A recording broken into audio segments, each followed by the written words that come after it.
امام حسین 10-10.5 سال عمر تھی، بچے تھے، مسجد میں آئے، حضرت عمر خطبہ دے رہے، امام حسین آئے تو جناب عمر کے سامنے کھڑے ہو گئے، کہنے لگے عمر نیچے اترو، میرے نانا کا ممبر ہے۔ حضرت علی کہنے لگے حسین یہ کیا کہہ رہے ہو، بیٹھ جاؤ۔ تو حضرت عمر فاروق فرمانے لگے علی آپ نہ بیچ میں ہیں، یہ میرا اور حسین کا معاملہ ہے، آپ نہیں بیچ میں ہیں، آپ ہٹ جائیں، میرا اور حسین کا مسئلہ۔ کیا کہا بیٹے؟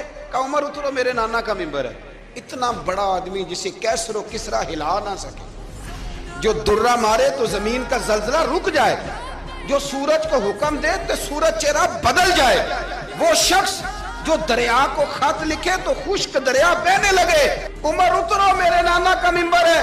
فاروق اعظم زمین پہ اتر آئے، ہاتھ باندھ کے کھڑے ہو، کہنے لگے حسین میں اتر گیا ہوں، پتر ممبر تو تیرا ہے یا تیرے نانا کا؟ ختم ہو گئی بات۔ تو حضرت امام حسین کہنے لگے جا کے اپنے نانے کے ممبر پہ بیٹھ۔ تو فاروق اعظم کی چیخ ہی نکل گئی۔